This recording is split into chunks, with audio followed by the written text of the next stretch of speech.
Yeah, and I think it's one of the things that pulls a community together is sport. It's one of the things. There is others. There's lots of others, but sport is really central. It's always been central to Australia's way, sport. It's what's so important. It just gets us talking. It pulls us together. But it's also there's some wonderful attributes around competing hard, but treating your opponent with respect, and like being ferocious in the battle. That's the same as business. Being, ferociously you can compete for the consumer, but treat your opponents and other brands with respect, and treat customers with respect. Like there's so many great and comparisons between the two worlds, but also too in life. What does it really take to be your best? Under pressure, in the spotlight, and when no one's watching. This week's guest, Dan Collins, knows exactly what that looks like. He's a four-time Olympian, world champion, and a performance coach to elite sporting organisations across the globe, from the NRL to World Rugby to Manchester City.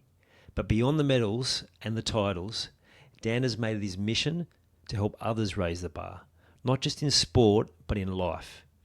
In this episode, we dive deep into what separates the good from the great, executing when the pressure's on, owning your mindset and taking aggressive responsibility, why presence and journaling can change the game, how to empower your kids and yourself to perform at their best, and how Dan's own Olympic journey has shaped how he now supports his sons. This one's for the driven blokes who want to show up better for themselves, their families, and their teams. If you've ever wrestled with control, pressure, or just want to squeeze more out of life, Dan brings the clarity and the stories to back it up. Tune in, take notes, and enjoy some real talk with a man who's lived it at the highest level. I'm Ian Hawkins, and this is Sport is Life. The purpose of sport, as I see it, is to see your vision become a reality. Find your voice, create strong connections, and learn to trust your body.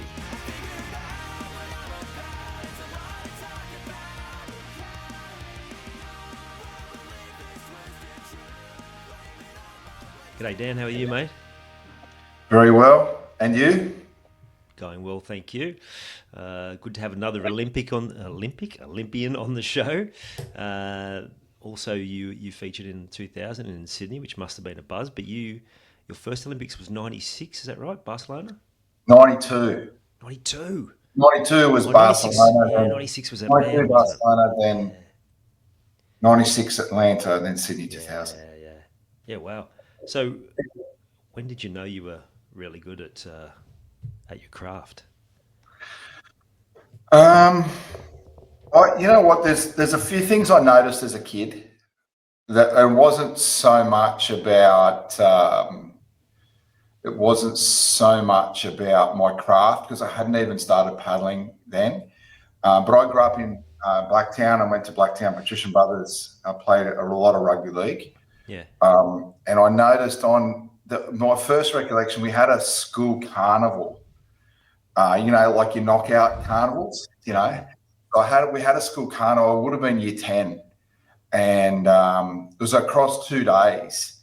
And whilst I got tired, I noticed some of my mates didn't, like, they really struggled across the 2 days. And we were a very good team. I was very fortunate to be amongst some very good players.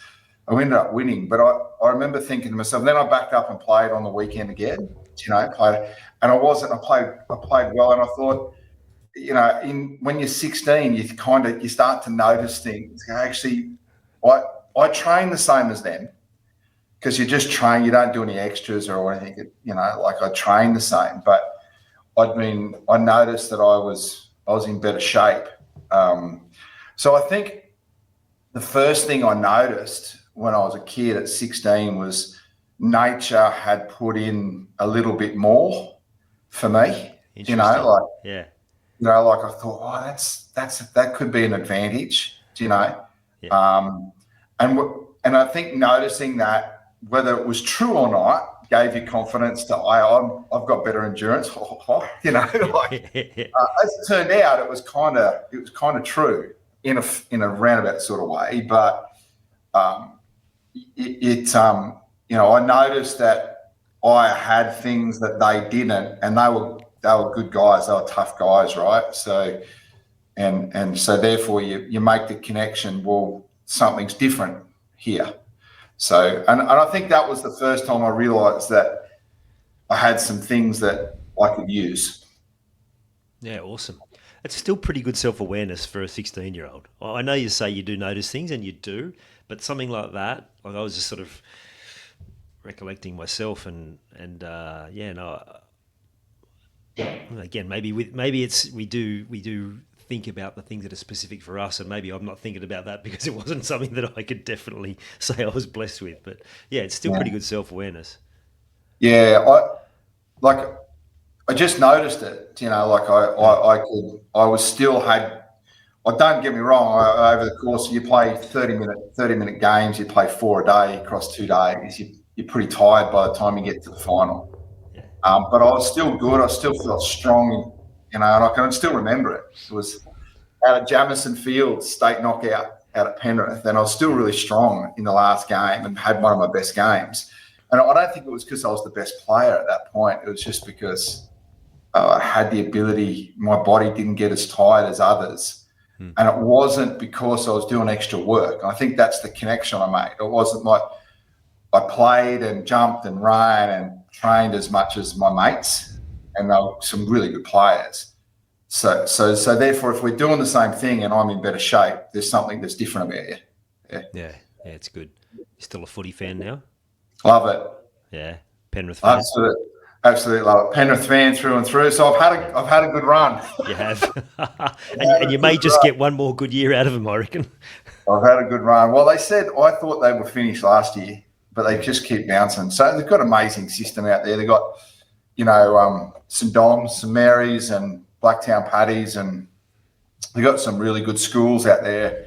And the club invests heavily in those schools to bring through players and the system. So it's an amazing system out there. And people think it's an overnight success, but that system of connecting the community and the club, the Penrith club, having development officers go into the schools, that's been happening since the late 80s. So it's not new for Penrith.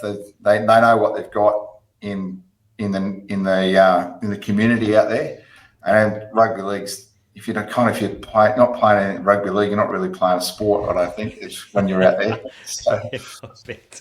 I just can't get over how they just continue to roll out. Particularly, it was about round 6 or something. I remember watching them, and it was like they were playing as strangers. Like there was no cohesion, and I'd heard Ivan talk a lot about connection and how important it was. And I actually wrote a piece on, Jerome, who he'd said was, the guy who brought them together. Maybe they are going to miss that. And then about 2 months later, suddenly they look like maybe not the best, but they're pretty close to being the best team of the comp on form at the moment. Unbelievable. Yeah, it's an interesting thing talking about connection, because it's in any team sport or in any business, you've got to work really hard at it. Yeah. And if you look at Penrith's, if you just take a really small snapshot, they've lost a lot of players that would build that connection. Then they have a short preseason because they have a bunch of key players that had operations and injuries. They went overseas to Las Vegas, and they play deep into the season. They lose their players through reps, so they really didn't get a lot of time to work on it. Yeah. So therefore, they're actually, when they start to work on it, it's in the beginning of the competition. So they're always going to struggle.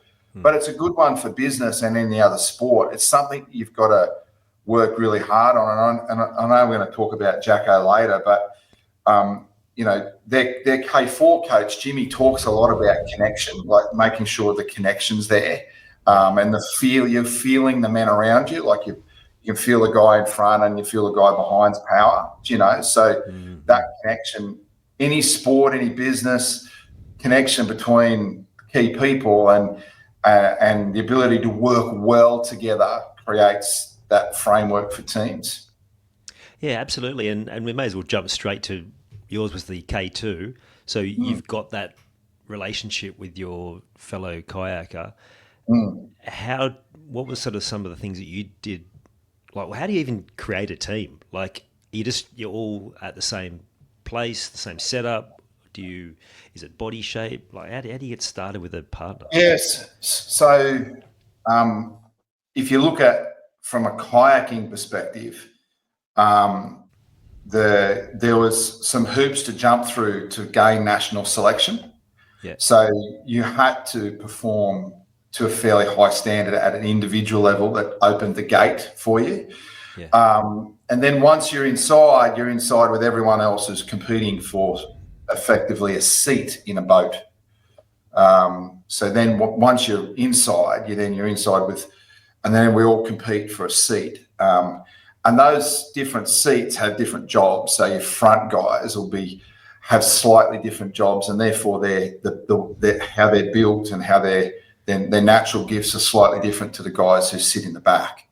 And those differences you normally see them fairly obvious straight away. Like your guys in the back are normally a little bit bigger and longer limbs and bigger engines, whereas your guy in the front slightly shorter. Very, very powerful, very strong, and also normally very good racers. So they got a calm demeanour. It's one of the things that if you're sitting in the front, you're the person who makes sure the rhythm and the race plan is executed really well. So the demeanour is really important from your front guy. Yeah. Is that you? No, so I was a back man. I was back seat. And Andrew Trim, he was my front man. He was very, very good. He's very, very astute competitor. So great under pressure. Just set up a really beautiful rhythm, so it was easy to follow. So if you think it was easy to follow under pressure, it didn't rush. It was metronome-like. So what was done in training was done in racing, but with a higher level of intensity. So it was easy to follow. And that allows you to be confident in the process and lay down power. Yeah. Yeah, right. So is that the extent you did with the connection then? You're just trying to mirror him almost and get on board? Absolutely. So you want to almost be identical. So from front on, when you're paddling really well, you're towards the end of races. My paddle is probably going in front in the water, slightly in front of his. Yep. And that's the same with the men's K4, the back guy. And this looks like a little bit of a caterpillar. Yeah. If you've got a really good eye, you can see it. The back guy goes in the fraction second before he's third, before the second, because you get this caterpillar down the course. So it feels like if you're in the front, it feels like you're getting pushed along. Nice. But at the back, conversely, and the reason why I say front guys are really strong is because when the boat's sitting in the water at the start, the most of the load, the very early load of the first couple of strokes, is on your front guy. So there's a lot of load on them to generate hand speed. Yeah. Really interesting.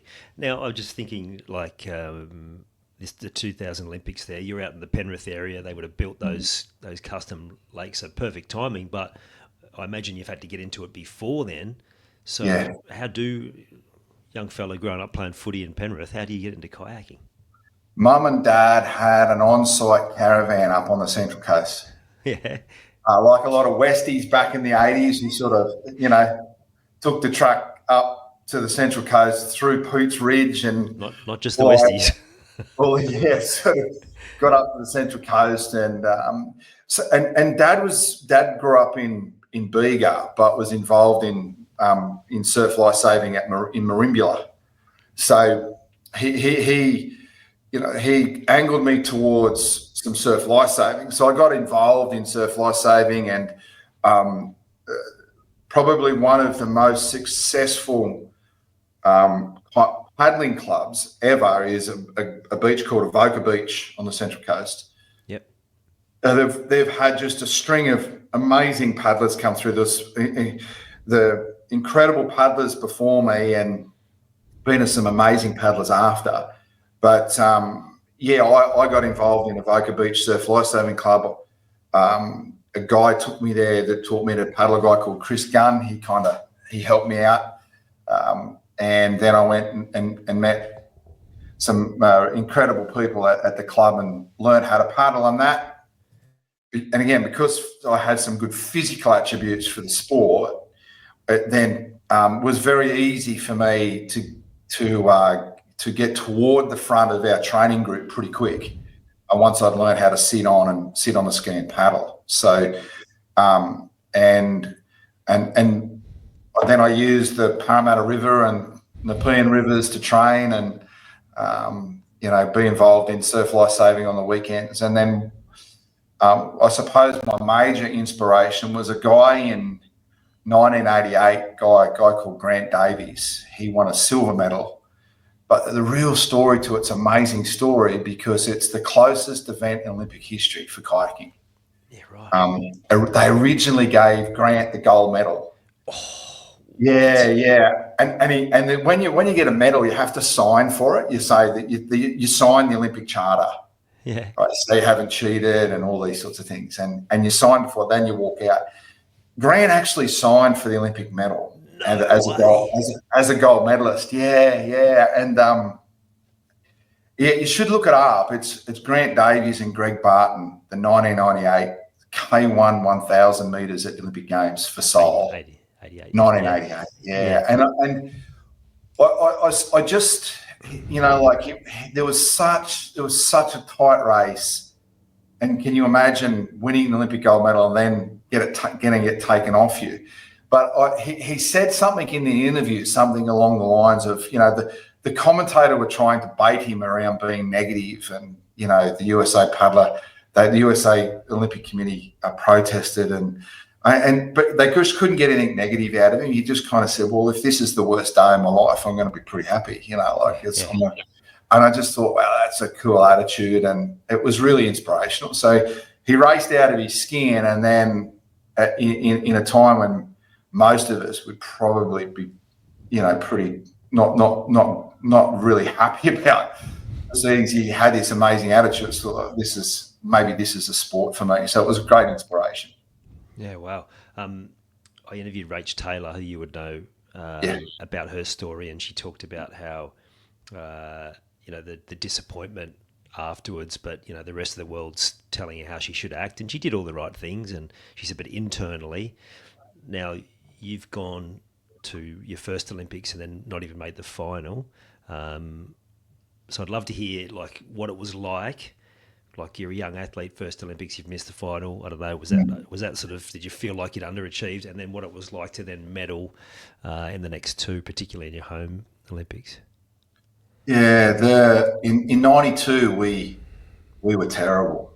And I'm in hindsight, it was such a wonderful lesson. Yeah. And really important. There was I won't go into it. There was a range of decisions that was made by the Australian Paddle Australia, as it's called now, the Australian Canoe Federation at the time, that we probably weren't the best in our best interests. But how we dealt with that was really poor. Like we didn't deal with it well.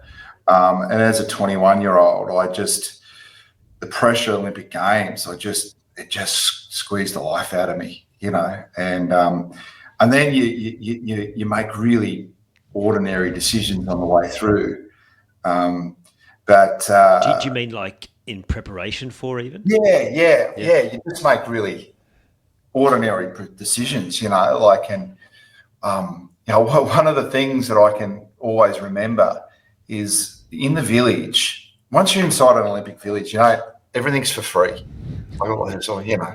And 1992 was the year of the Magnum for me, a Magnum ice cream. And I love ice cream, and I think there's a couple of things I could do for Australia, and certainly eat is one of them.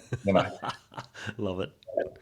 But there was Magnum ice creams in the village, and every 250 meters, these things were fully stocked freezers, and you could just go and help yourself. And I was literally comfort eated, and I raced. I think I was 2.2 kilos heavier than I was at the trials. Wow. we just made we were uncoached, so we didn't have a leader, but we just lost our way terribly. And Trimmy actually stepped out of the boat for 2 years. It scarred him so much. He stepped out, and what I think saved me was I came back to Tasmania and I went back to Tassie, and I got a job down there. And I think the thing that saved me was that people didn't care. And there was a guy down there called Bill Davern. He's still involved in sport, Bill. And he kind of said, well, what are all the reasons? What went wrong? And I started telling him all the things that went wrong. And he said to me, what are the things, of all those things that went wrong, was there anything that kind of you had control of? And we did this exercise, can, can't, control. And most of the things that went wrong were in my control. Like, I could have responded better. I could have handled pressure better. I could have thought about the fact that Australian canoeing made some really lousy decisions. I could have thought about that better. And so I think what happened then was I got the opportunity at 21 to go, hey, you're pretty weak-minded when it comes to that level, so it's time to harden up.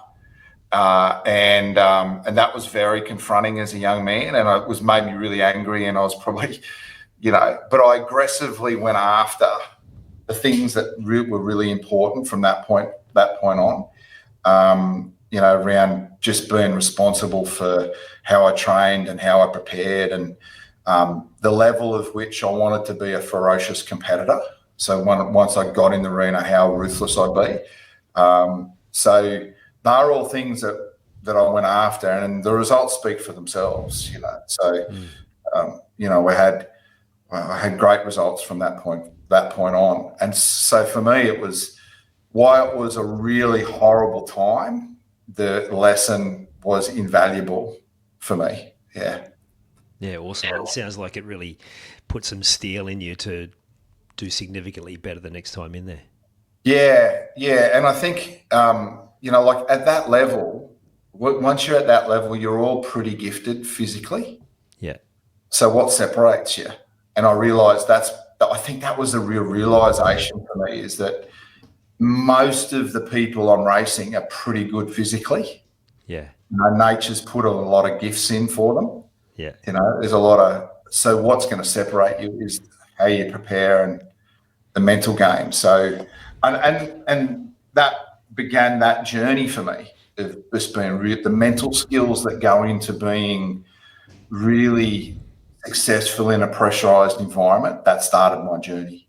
I love that. So what did you do in those 4 years to develop your mental strength and to be able to deal with pressure? What I consumed, and I was really fortunate. I consumed so many back in the day, it was tapes, I remember one of the first tape decks that I got given, it was by a guy called Gary Pittard. He was a real estate sales trainer, and I listened to Tony Robbins, and I listened to my first big book was a book by Napoleon Hill, Think and Grow Rich. Yeah, cracker. And so I just consumed things. So a tape deck I had, I reckon I would have listened to it 100 times. Yeah. It was by a guy called Wayne Dyer, and I think it was called something like Your Erroneous Zones or something like that. It was like 9 tapes or 8 tapes, and I had my old car with the cassette recorder, and I just listened to it over and over, and it just, the messages in it around,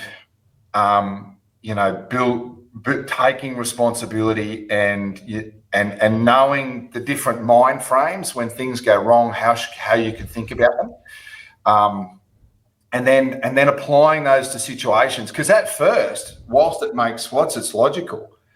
Like when it happens, you think, oh, I'll just do that next time. You don't. You become emotive, and so it took ages, right, just to practice. But some of the practices I think are really important. I journaled every day. I journaled. So journaling, I think, about your mental state and how it should be, or how you could be better, and what you're grateful for, and what you'll do better tomorrow. There's just not a better way to prepare mentally. Like, it's just, if there's one thing that I could highly recommend, even for a young person, start journaling. Yeah. And there's a couple of key headings: is, hey, what did you do well, Yeah. mentally? Yeah. What's one thing that didn't go your way that you acted poorly to, or and how would you do that better tomorrow? And what are you grateful for? What's one or two things you're grateful for that happened that were good for you? And it just sets you up, So I did that from age 21, and I still journal to this day. So Yeah. I'm so glad you mentioned that, because the listeners would be tired of hearing me talk about journaling, because every other individual episode I do, I'm talking about it, because it's just huge, and the impact it has. I wonder where my life had been if I'd learned it when I was 21, because I only learned it 15 years ago. So, but the thing is, right, it's like never too late to start. But it's fascinating, because there's so many things from the personal development industry that can apply to sport, can apply to business. Yeah. And I don't know if you, I mean, clearly in your other hat, you're teaching a lot of this sort of stuff now, but I just wonder how much, like, how prevalent is this stuff across the board? Because from my experience, it's not. It's like they're only sort of scratching the surface of what's possible in a lot of these arenas. Yeah, mate, I reckon we lack it now more than ever. I reckon it's, one of the main, like, if you had to pick, say, 20 or 21 really important mind frames, one of the ones that I think is really important is our ability to sacrifice the now for our future. Yeah. And that requires a level of discomfort, whereas our entire society is set up around being rewarded now and getting instant gratification. Do you know what I mean? Yeah, absolutely. So whether it be through social media, or a response, or that the immediacy of things and the requirement for immediate gratification or comfort, like, even that alone. But I just think there's such a lack of it. Yeah. We live in a country in Australia. How lucky are we? Yeah. Like, it's amazing. It's an amazing climate, incredible. We've never seen the hardships of war really on our shores. We're resource rich. We don't do it really hard. Yeah. It's not really hard. So if we're required to do hard things to grow, then normally we don't get that growth. So I look at all the growth that's come my way. It's because I've had some significant disappointment or had to do hard things. But when things are easy, you miss that growth. So absolutely. Yeah. And along that same lines about what we're taught by society, you were aggressively taking personal responsibility, and yet we live in a culture that everyone's out to blame someone for everything that happens. They want to point the finger at other people, but the moment you take that aggressive responsibility, that's when you take back control of everything, right? Yeah, you do. You have to be aggressive. It has to be a very forceful approach to yourself on self. Otherwise, the lesser version of you will win every time. Yeah, absolutely. It's amazing what we can talk ourselves out of. Yeah, so true. Like, the lesser version of you will win every time unless you're aggressive towards being the better version of you. It just doesn't work any other way. So, and unfortunately, there's a lack of it. We get so many comforts in life because of where we live and how the gifts that we've been given from our predecessors are, like, we haven't earned a lot of what we've got. So it's a difficult lesson for us to learn if there's not hardship there. Yeah, absolutely. And it made me think of something else. I can't remember if it's in the book, The Slight Edge or The One Thing, one of the two of them. And it was talking about willpower and how important it is, but also, like, it's not a finite, oh, sorry, it's a finite resource. Like, and through a day, it's like a muscle will get fatigued. And Yeah. most people start their day scrolling or looking at emails or answering people's messages, and their willpower and decision making power is usually done. Like, I was only thinking about this in a conversation with a guy you might know yesterday, Chris Webb. He's done a lot of work with the Wallabies, and and we were just talking about it. And I'm thinking, how many athletes are making poor decisions in their chosen sport because they've spent too much time on their phone during the day, and it's just another one of those comforts that you talk about that are doing us an absolute disservice. Yeah, social media and apps and stuff. I mean, I'm a victim to it. Oh, we all are. I get caught sometimes. Crikey, I've spent half an hour on this bloody thing, and it's trap. gone in a heartbeat, right? So, But yeah, the disciplines required now. I think willpower is very hard. So you've got to try and set up the conditions. You know, like my wife and I, we talk about making sure that phones never go into rooms. You know, that the first hour of the day is spent in some form of exercise. You know, and when we wake up, and that's without a phone. So you get out in the ocean or have a walk or go to the gym, and you know, so those conditions or those precious little rules that help you set up the right habits. I think James Clear wrote a book, Atomic Habits, for those listening. I think and it was off some work. A guy from, I think his name prior to that was Fogg or Hogg or something, and he did some really good stuff about just how important it is to set up habits. So willpower is less of an issue. So because you're right. It's hard to be so motivated or make the right decisions all the time. But if you've got habits that support that, or a framework or an environment that supports the better version of you, then it's good. It's like, if I don't want chocolate, I can't let it into the house. Like, it's just, because if it's in the house, I'll eat it. Exactly. So don't let it doesn't come in, Environmental, definitely. Yeah. The advantage of scrolling is that sometimes you stumble across something that you're meant to stumble across, which I'll get to, which was the article you posted that your son had written, which was profound, which inspired me reaching out to you. But I want to just go through more of your journey first. So you've learned a lot of lessons, and you just dedicate a lot of time and energy into all of those things we've already just discussed just now. How did that experience go? I mean, I imagine you're staying off the magnums when you hit the Olympic Village in '96. Yeah, I don't say this in a showboat way, but sort of, I think from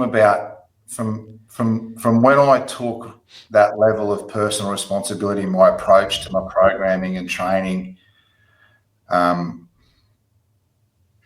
was a very, very good athlete from 93 to 2000.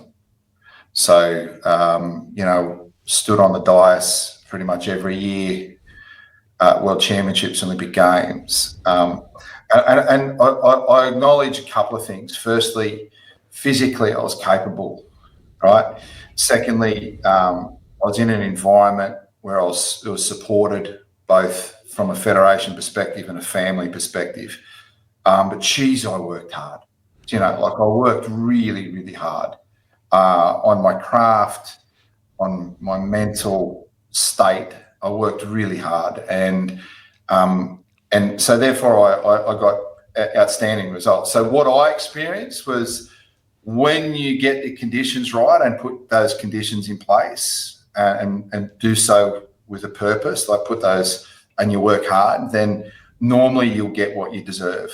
So I had a bloody wow of a time from 93 to 2000. It was so good, because being at that level and being that good, it's a real joy, a real joy, and it's a privilege, I reckon. So it's to I would want people to experience being so good at something that you feel just wonderful about it. like it's such a cool thing. Yeah. And I'd love your thoughts on this while we're on it, because to me, everyone's got that. Everyone's got their, not even 10,000 hours, it's more like 100,000 hours of that thing that they do really well. It's Yeah. not necessarily like a kayaking or writing or singing or anything, but it's just how they carry themselves. So in your work now with executive coaching and having those tough conversations, like, is that something you dive into around identity Oh, and who they are? absolutely. Absolutely. I mean, I talk about what does it take for you to be your best today? Yeah. Like that should be celebrated, and you should feel good about being at your best, or at least the endeavour to be at your best. Because sometimes you're just not, because you're human. We're fallible. We make mistakes, and there'll be times when we're ordinary. But again, that's the battle we should dive into. Yeah. I think the idea that we should strive to be at our best all the time, it's a great idea. Yeah. What a great idea. And that best is for you and for others. Why I talk to people, why do you come for work? Why do you come to work? And there's an element, you come to work for you and the money, but work is our contribution to the world. So if you want to be valued, be really valuable. Yeah. So and work really hard at being valuable to others. So and that's the first part of that, is making a commitment to try and be your best today, for family and celebrate that too, right? I don't know if we celebrate. Why shouldn't we strive to be at our best, whether it be being a dad or a mum or a partner or even driving home? Just do it well. Yeah. Why not do it well? And okay, cool, did that well. And celebrate that. I don't think humans, we're made to fail, but we're also made to succeed. So we should celebrate the successes, however small they are. In my view. Yeah, absolutely agree. And to me, what you're talking about there is that the path of the high performer, but we also know that the high performer then has higher expectations than the average person. And so what can you share with the listeners for when they are feeling like they're trying to be their best all the time, but internally they keep feeling like, well, I know it could be better. They almost like feeling of inadequacy of what they're achieving. Yeah, great question. Cool. Thanks for that. I look at betterment as not judgmental, as more of an opportunity. Yeah. So where I was ordinary today, wherever that was, I look at it and I look at it as not too harsh on myself. There was a time when I was, and I think it makes you angry and a bit toxic. Yeah. And there's times when I go back to that version of me, but I enjoyed, particularly the last 4 or 5 years of my paddling career, and have really enjoyed my professional part of my life, because I look at things when I make a mistake or I'm not as good as I could be, or when things slip by, I judge it, but I'm not harsh on self. I think I heard a really good guy called Peter Cook. For those, he's an Australian thought leader. He said, you look at that, you be judgmental, but you be kind to yourself in doing it. Yeah, I love that. I think it's it's a good balance, right? You judge the behaviour or judge that there's a better opportunity there for you, but you're kind to yourself in as much, hey, let's get that right tomorrow, and then move on. And I think that helps us be, and then if you were to journal that and have that to reflect on the following day, you've just got this really lovely cycle of improvement. And knowing that, the other thing is, I also think is, there's times when you're not at your best. That's normal. We're human, and yeah. I think accepting that is an important thing as well. I tend to hear how you do that. Like when I'm a bit shit and I'm not at my best and I've succumbed to all those negative emotions or things, how do you kind of, I know I just look at it and, you almost laugh at it a little bit. You know, I've been ordinary for a while, and Yeah, but it takes a while to get to that point, though. Like yeah, for me, like I'm always looking for how things could be better, whether that's for myself or someone I'm coaching. But it's continuing to have that long term view. It's like what yeah, you said before. It's that delayed gratification. It's so easy to say, but doing it can be much more challenging. And then probably the biggest one is to be able to operate without focus on the outcome, because when you're continually focusing on the outcome, it just drains you, and you never yeah, feel like you hit, or you occasionally hit the mark, and then you're constantly wondering why you can't. So whether yeah, I'm coaching youngsters in football, or I'm coaching a business leader, or I'm coaching a elite athlete, it's the same message. It's like, we're heading here. Here's the process that we've developed. The rest of it's going to be up and down. We can't control that. Let's say what you said there before. It's like you can only focus on what you can control, yeah, and I think that's one where a lot of people get trapped, right? yeah, and try and be really good at those things that you can control. You know, Absolutely. uh, and it's interesting what you said about you play you look at the journey. You look at it's again the same guy, Peter Cook, who I really rate him. He says, what would you do if it was an infinite game? How would you look at it? Yeah. You know, as opposed to and we do know that things are finite, so you've got to get good at that game as well. But what if it was an infinite game and you just go, well, actually, I'll improve on that. I know that I'll get there. So in 5 years, you look back at this mark is not so bad. Yeah. You know? And in fact, you know, you look back next week and it's really not an issue. So I think an approach to improvement is be kind to yourself. And whilst I think you should judge hard, Yeah. but it's done so kindly. And I think that's the same with others too, right? You should hold others around you to a really high standard, Yeah.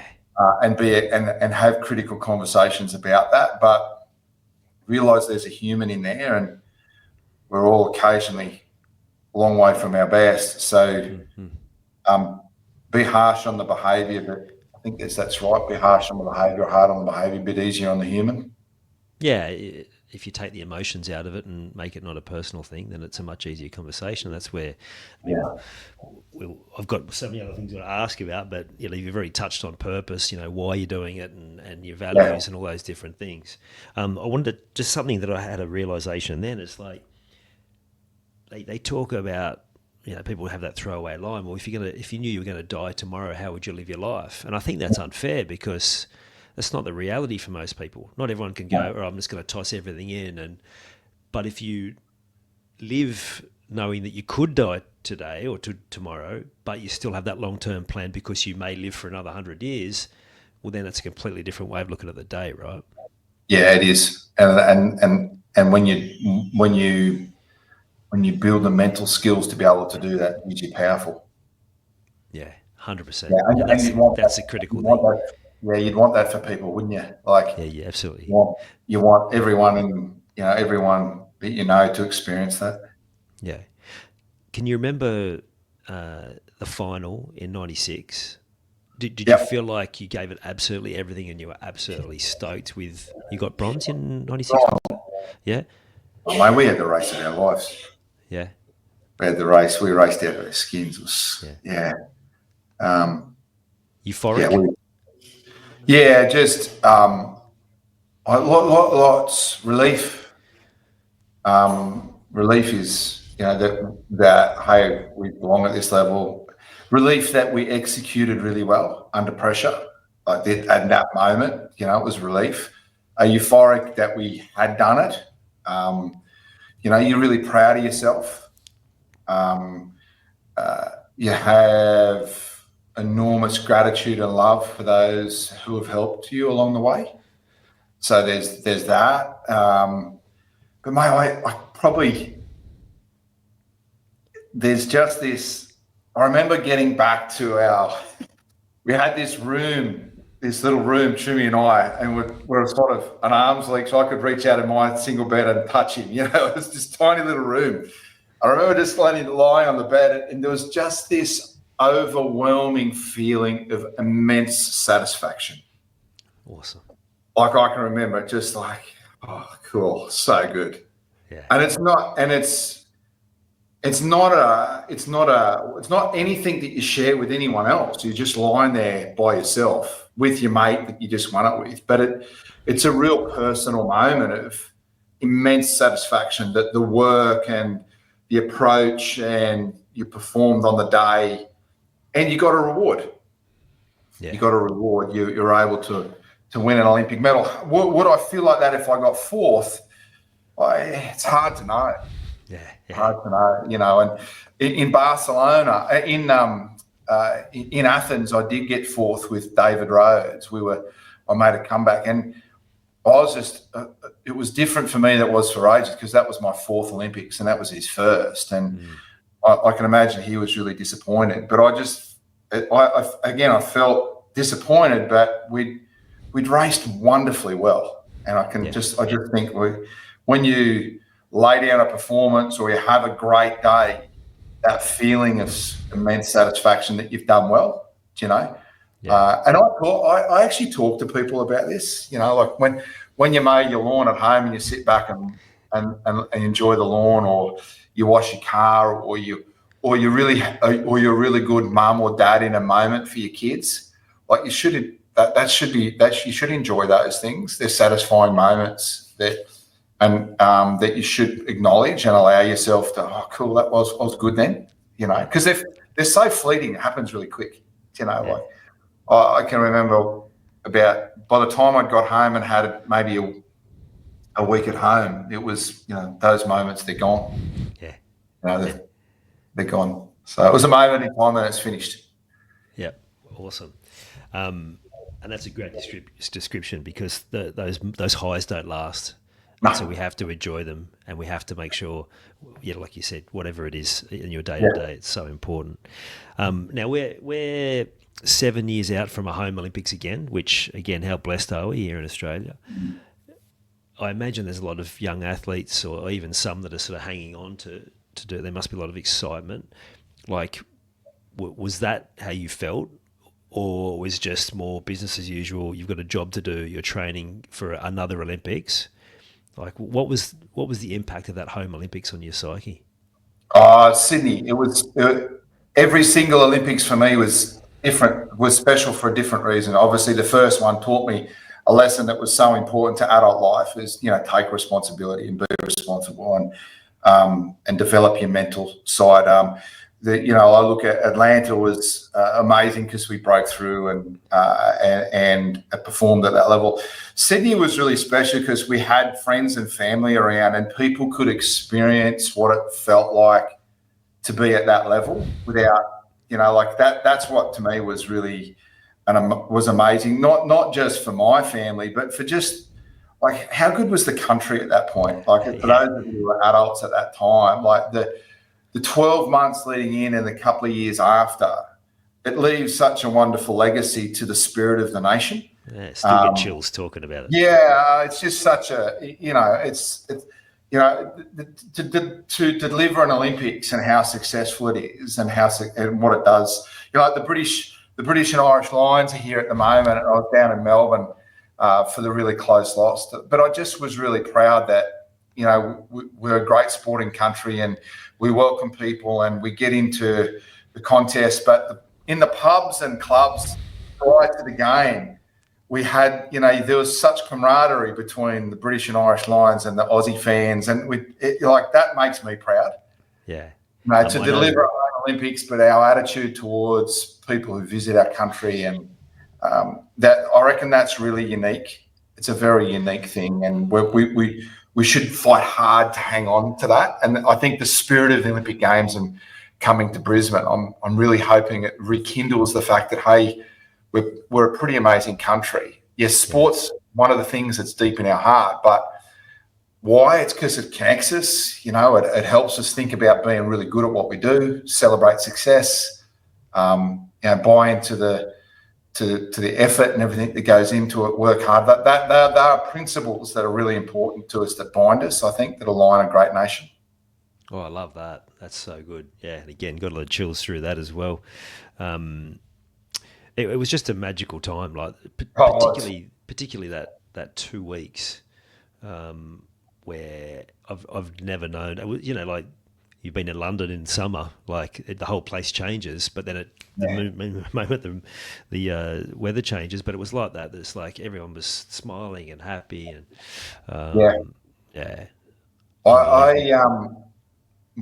I Trimmy and I, my doubles partner and I, we went in to watch Kathy's race. Yep. So I can't miss that. We got to go in, and well, when you're an athlete, you can get in, but there's no seat for you. You just got to find a nook to look, like. Yeah. And we went and watched, and I just the crowd, like just it just lifted her down the home, Yeah. like just that, and that spirit that it brings, that togetherness. I think is very. I hope it brings us together because we need it at the moment. Yeah. We're a Absolutely. bit divided as a nation at the moment. So let's Um, be aligned behind something really special like that would be great. Yeah, it would be. I wonder who our Kathy will be in 32. I was sitting on the bend where they just come through the end of the 300, and mates of mine who are English who said, "Have you been to athletics before?" I said, "No, I haven't." And they said, "Well, there's nothing like." These guys were football fans, and they said, "There's Yeah, nothing like the surge of the crowd as they're coming towards the end of an event." And yeah, like it was again like nothing I've experienced before or since. Like the 2005 Socceroos qualifier maybe comes close, but again, it was different. That was uh, more of a healing process from the pain for football fans. But that yeah. race, yeah, it was incredible. And again, we talk about pressure.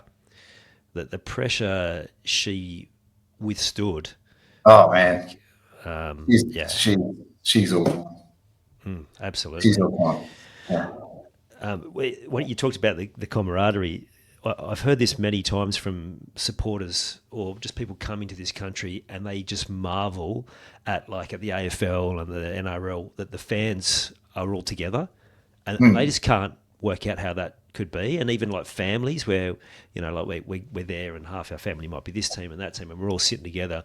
And again, it's such a great thing. I mean, there's the odd bit of trouble, but in the main, it's just like good, banter, but yeah, just good connection. Yeah, and I think it's one of the things that pulls a community together is sport. It's one of the things. There is others. There's lots of others, but sport is really central.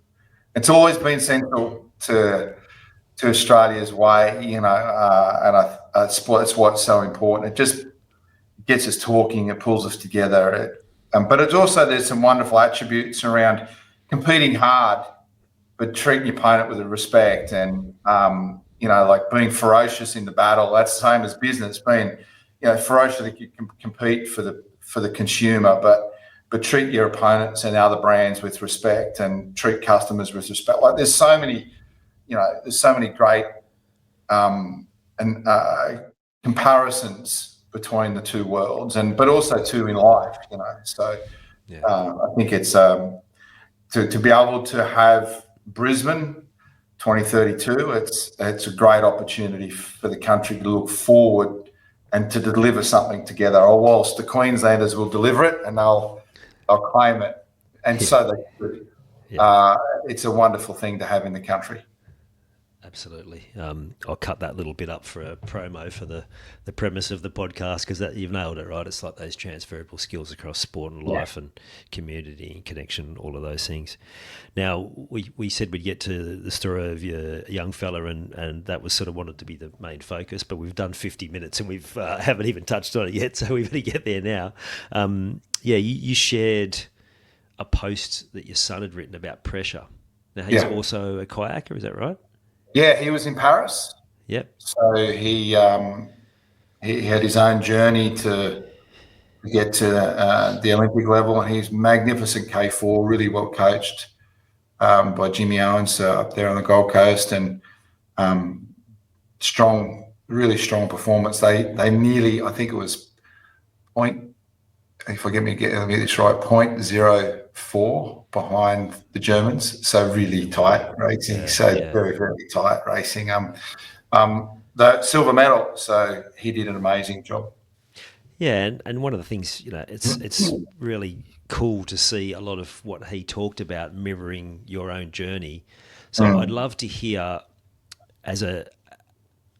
before we hit record, I was talking about how a lot of the work I'm doing now in the parenting space for elite athletes is so important because there's a heap of them not doing it well. I had Nick Piper on the other week. He was talking about how they're doing things very differently and they're almost seen as the outsiders because they're not being the typical pushy, aggressive.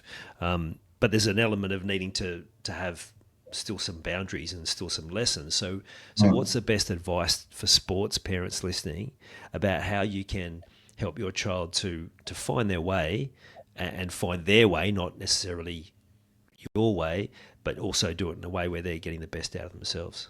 I reckon sport teaches you about effort. So I use sport to teach my kids about effort. Yeah. So, and also too, the importance of being good at something. So dedicating yourself. And that doesn't mean being the best at what you do. It just means being good at it. So if you're going to kick the footy, practice enough that you can kick the footy well. There's a difference between being the best at it, because you mightn't ever be the best at it, but be as good as you can be at it. And the effort that's required to do that. So I always had a couple of really important rules for the boys, and I had it with Jacko. Is your choice on what you do, but do it well. Yeah. Right, do it well. So make sure you dedicate yourself to it. So practice hard, and commit practice time. Put in the effort and learn about effort. Learn about hard work. But when it came to competition, I always asked, and I did it from a really early age, and I held them accountable to this. Hey, what do you want today? How do you want to perform? What do you like? I tried to, as early as possible, turn the performance or turn what they wanted onto them. Love it. And you tell me what you want, and I'll just hold you account to that. Yeah. I've got a 16-year-old who's fairly strong-headed. He wants to play rugby at a really high level, and I just, again, the habit of saying, "Hey, mate, you tell me what you're going to do well today." And that's the same with his schoolwork. I say, "Hey, what marks are you going to get in your exams?" I don't tell them; they tell me. But I also ask them the question. So I think as parents, there's nothing wrong with asking questions that create pressure. Because pressure's part of life. Pressure's part of paying your bank, paying your bills, paying your house mortgage. Delivering for your partner, picking up your kids on time. Pressure's part of life, and creating pressure at an early age in the right way that they own is so important. Yeah, the word that comes to mind is empowerment. You're also doing it in a kind way, right? It's exactly like you described before. Like you need to be accountable to yourself, but do it kindly, and it's the same with the people in our life. I think to a certain degree that we've gone too far the other way as a society, and it's like everyone's just trying to we're going to protect them from pain and all that. No, they need to experience as much pain as possible, so that they can learn the lessons that they need to be able to deal with it when they get older. Oh yeah, it's so true. I use the analogy, imagine at 21 falling over for the first time. Like you're running flat out and you've never ever fallen over in life and you're running flat out. Imagine if that was on gravel, or because you stack your bike at that age, you lose skin everywhere. You've done it before, so you get up and go, "Oh, that hurt," and a bit of blood, but you just get up. But imagine if that happened at 21. Yeah. Oh man, it's just ruinous, right? You'd never do anything again at speed or anything. Whereas, you look at the development, we're made to fail and learn. So sometimes, because life is relatively easy to get the things that make us comfortable, I have a view, and it's not a popular view, but you've got to manufacture that pressure. So, and the best way Yeah, go. The best way to manufacture that is to turn over with good questions control to your child and say, hey, tell me what mark you're going to get in this exam. How are you going to do that? When are you going to study? Like, have questions like that help them organize themselves and then they take control, you know. Yeah. And I think to manufacture pressure is really important. It's an important because they get into the workplace or they get into and if the first time they've really experienced a pressurized environment is when they're 25 or 26, yeah, of course they're going to have mental health issues. Of course they're going to have anxiety. Of course they're going to withdraw. Of course they're going to resent that. Whereas if we've taught, hey, that's a really important part of being at your best, then the opposite is true. We embrace it and we realize that it's an important part of growing up is to deal with this thing called pressure. And it's amazing how intertwined that is with that word control that you used, handing the control over to your children.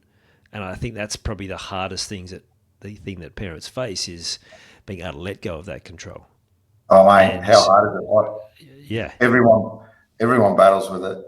Oh yeah. Even those of us that know that they need to, you still try and like assert in different areas, and you catch yourself. But the more you can empower them to be able to do it themselves and face it, and be there to guide them and help them, and they still have boundaries. It doesn't mean let them go, but teach them that ability to have self-control. Again, like we've talked about, in a world where there's a whole lot of excuses and other lessons or other messages that aren't necessarily helpful. Well, we've got to give them that skill to be able to have self-control and to be able to navigate these challenges on their own. Agreed. Yeah, agreed. And everyone will find their way of doing that differently. You'll make mistakes. Like I've made plenty of parenting mistakes going too far or not enough. Yep. But I think there's that point where if you judge yourself as a parent as helping your kid be at their best, but it's their energy that drives their best, not yours. You just set up the conditions for it. As a parent, that's what what's the framework and conditions you need to set up so that your kids can be at their best? I think that's what our job is. And the description that you gave is very much like you do as a leader in a business setting. Where you go, okay, well, what do you want to achieve? Yeah. What do you want to get out of today? Okay, well, to do that, you're going to need to do X, Y, Z. Are you still wanting to achieve that? It's simple stuff, but it's just not done anywhere often enough. Yeah. Because I look at it. What's your job as a parent? Is to do our best to bring high functioning adults into the world that make a really good contribution to society and to give them a chance of success. Yeah. That's all that you can do is to give them a chance, and then it's up to them, right? They've got to do it. You talked about being your best self. You're just trying to give them that opportunity too to be their best self. Because if you do that, then they'll be all of those things. They'll be that contributor. They'll be that person that leaves a positive mark. So, love it. And it's a wonderful aspiration to have as a parent, to go, how do I parent or be a dad in such a way that helps the kids be at their best and that enables them to understand what that looks like. But mostly it's really got to be up to them. Like I look at Jacko's journey, there was plenty of difficult moments between the two of us, but the men that he is around and the man that he is, it's a testament to him, So and that comes back to his energy and his effort, and all we do as parents is try and put our effort into creating that space so that they can. Yeah, it's a great point. That's on him. Like he's achieved That's not that him. because I remember my young fella when he was playing rep football getting congratulations when he'd scored a goal, and I got these congratulations from other parents. I'm like, well, don't have to congratulate me. Like I Yeah. had no, I had nothing to do with that at all. Like Yeah. it goes to him. Yeah. That's good. Um, Watching him go to the Olympics, how Yeah. hard was it, given you all you've learned, to not exercise that control of seeing maybe where you thought he could have been doing it better, or did you just completely hands off and just let him go? Oh, there was a point where he had a few challenges with the senior coach, and they patched him up really well. And there was a point where I felt, early on in the Olympiad that I should step in. There was a few things that were going on that I wasn't that I know about that, but I I kept at arm's length and just asked him, did he need my help? And I think if he had have needed it, he would have said yes. Yep. But the drive again, it came from him and him wanting to do better and him wanting to go about improving his relationships with his coach and with the organisation and with his teammates. And the arm's length thing, it's so hard. I heard a really good quote. I was reading a book, Team of Teams by General McChrystal, a US general. And he talked about eyes on but hands off on his operators, on his special forces teams. He wanted to be eyes on them but hands off. And I think I liked having an idea of what was happening. So if I could help, I would. But mostly it's hands off, and that created an opportunity for him to do it all his way. Yeah, it also highlights the importance of presence. Yep. Presence rather than control. Yeah, they still want you there. Yeah, that's a great point you make. Absolutely great point. Is you're there if they need you. Yeah. Yeah, you're like and it's not like a pacifier, like a dummy for a baby. It's actually genuinely a support, and we all need support to achieve stuff, right? Even 100%. Even at 55, I still talk to my old man, and thank God he's here to have those conversations around. Hey, Dad, I've just got these thoughts. What do you think? Just to have that opportunity to be able to have someone that supports you. Yeah, I think, and that's what you want. That's what I'd want my relationship with Jacko. And I just got to spend a week with him in America. There's this wonderful, cool race called the Gorge. It's 20 kilometres downwind race in America. And we went across, and I got to spend a week with him and just been around him, hanging out with my adult son. It's bloody unreal. So, but you're just there for support, Yeah. For those that maybe don't have a elite athlete for a child, but they've just got like a regular sporting child, I'd love to hear your answer on this. How, yes, you're proud of their sporting achievements, but what are you most proud about your children? The man he is. Yeah, I love it. Yeah, he's sport. He'll finish his sport. Yeah, and he'll still be a ripping bloke. Yeah. You're a really good man. And if anyone wants something to look at when they're being that sporting parent, it's like remembering that, not losing sight of that. I worked with I'm working with him again, young cricketer. I'd coached his dad previous, and I asked him that when he wanted me to work with his son. I said, why do you want to do this? He said, well, the cricket stuff will be nice, but it's because of the man he'll become by doing it. And I was blown away by the answer, because I'm like, he's nailed it. Yeah, the man. Yeah, just the man he is. It just makes you proud.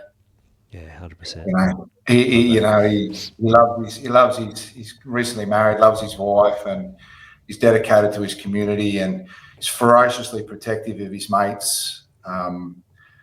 He follows through on his commitments. So all those things that you want from your kids. Yeah, and You it'll be know, the same with all your kids, right? Like it's the same yeah, pride of who they yeah, become. absolutely. Yeah, yeah. Just something that you've talked about, and I'd love to hear your thoughts on this around the role of anger. Like you've talked about this, need to be aggressively going after that personal responsibility and fuel. But like, how would you share with the listeners how they would actually, because we all get angry, it's Yeah. something that's there, of how they could use that as something that's actually beneficial rather than looking at it as a something that could be their downfall. It's how it's applied. I always think of anger's a good energy when it's applied well, but it's also toxic. Yeah. So the waste product of anger, what's left behind, is normally not great. No. Like the waste product of anger. So, and there's things we should get angry about that drives energy. So we should be angry about the pollution and waste in our oceans. We should be angry when our politicians let us down. We should be, but it should then be channeled into doing something about it. Yep. That's useful. Yeah. And then when it's useful, that energy becomes something that's that's used. Then it's not. But if it's left unchecked, then it just becomes toxic. And I think there's no emotion is neither good nor bad. It's just badly used. As humans, we sometimes get emotive and we use our emotions all wrong, and we behave badly and do things that we regret. And anger is one of the things that does drive that, right? I think it's a very human emotion to have anger. And I still remember my late mum, don't get angry, well, I am. Yeah. Yeah. I have that conversation with people all the time. Yeah. But it's, it's the thoughts that come behind it. So why are you angry? So what's the thought process that you've had that have led to anger? And is it worthwhile? Is the anger worthwhile? And it's only worthwhile if it helps you do something useful. Love it. Love it. Just before we wrap up, Dan, I'd love to get your thoughts on something we talked about at the very start around connection. Like how do you, like you're an executive coach, I'm sure you're still doing some coaching, whether that's directly or indirectly in the sporting space. What's sort of a good lesson for people around creating more connection in their environments?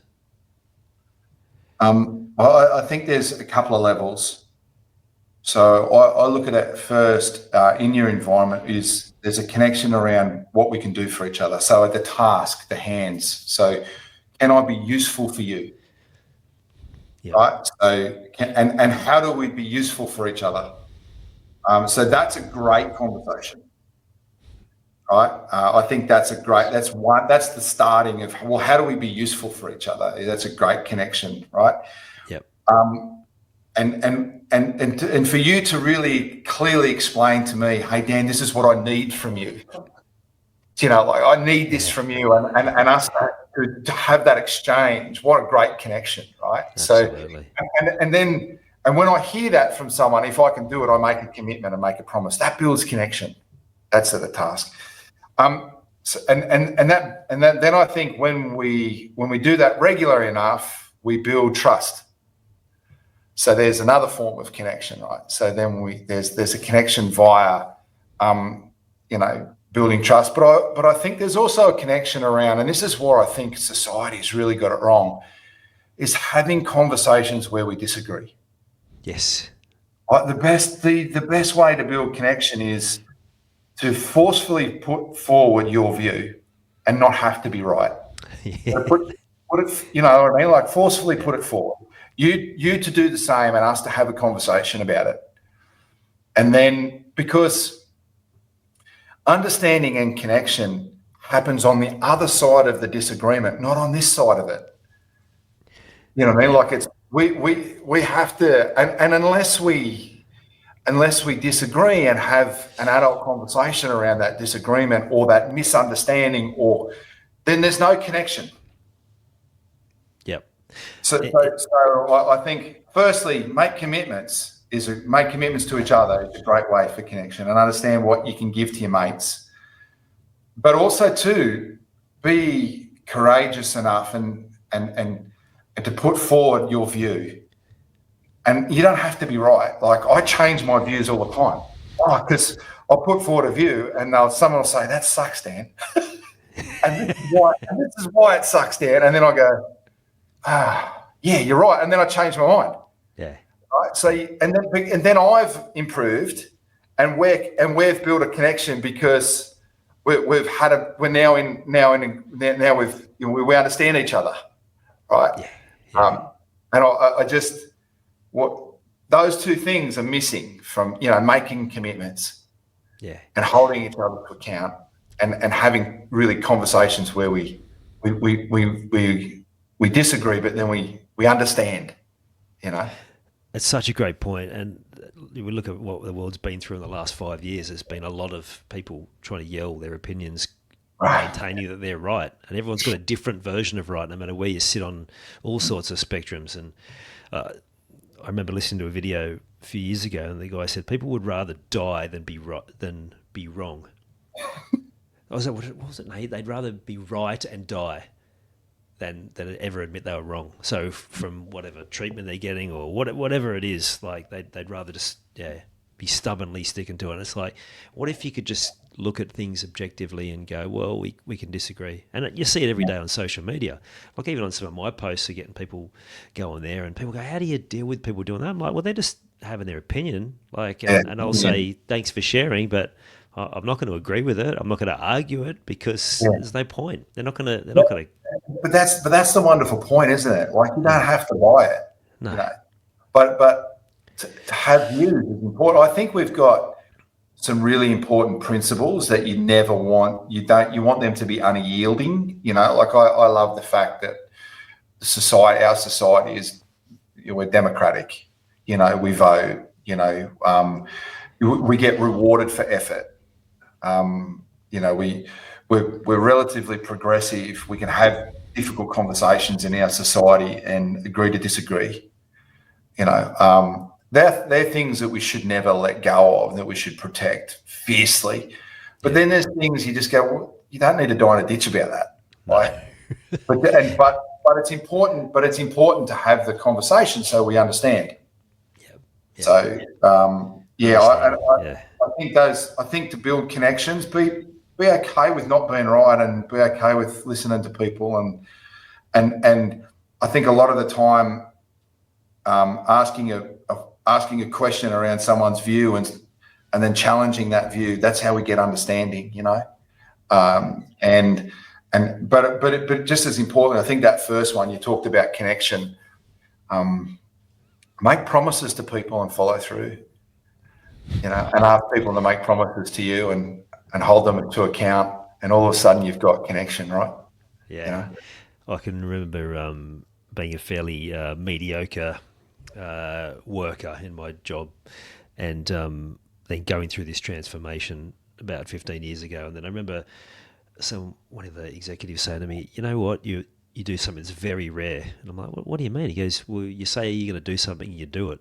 And it's like, oh, really? I guess I had a lot of big promises prior to that and just never delivered on anything. And it's amazing. It's amazing the progress you can make and the impression you can create on people by being true to the commitments you've made. So I love that. Make them. You've got to make them. Yeah, you got to make them. That's it. You got to ask for commitments from others. Otherwise, there's no connections. Very one way. Yeah, absolutely. Dan, that was a cracker. I don't usually take as many notes as I did, but there was so many great pieces there that people can take. I especially love what you talked about around pressure, being able to deliver under pressure, how you do that, the things you don't do, and just need to be really forceful with yourself. It's such a great lesson for everyone listening, and I thank you for sharing that and sharing part of your story. Thank you. Awesome. You're welcome. Good man. There's so much to take from this chat with Dan and add straight into your own life game plan. Executing when the pressure's on, because the moment rarely goes to plan, but at least your preparation can. Owning your mindset and taking aggressive responsibility for your actions, your growth, and for your legacy. Using presence and journaling to stay grounded and clear-headed when it matters most. And perhaps the biggest, how to empower your kids and yourself to perform at your best without pushing too hard or holding on too tight. If this episode sparks something for you, chances are it'll do the same for someone else. Share it with a mate, your partner, or another parent who wants to grow alongside their kids and show up at their best. You've taken the time to listen to this whole episode. Now it's time to take action. Commit to one thing you've learned today and make it happen. And to avoid any obstructions, join the Sport is Life movement by clicking on the link in the show notes.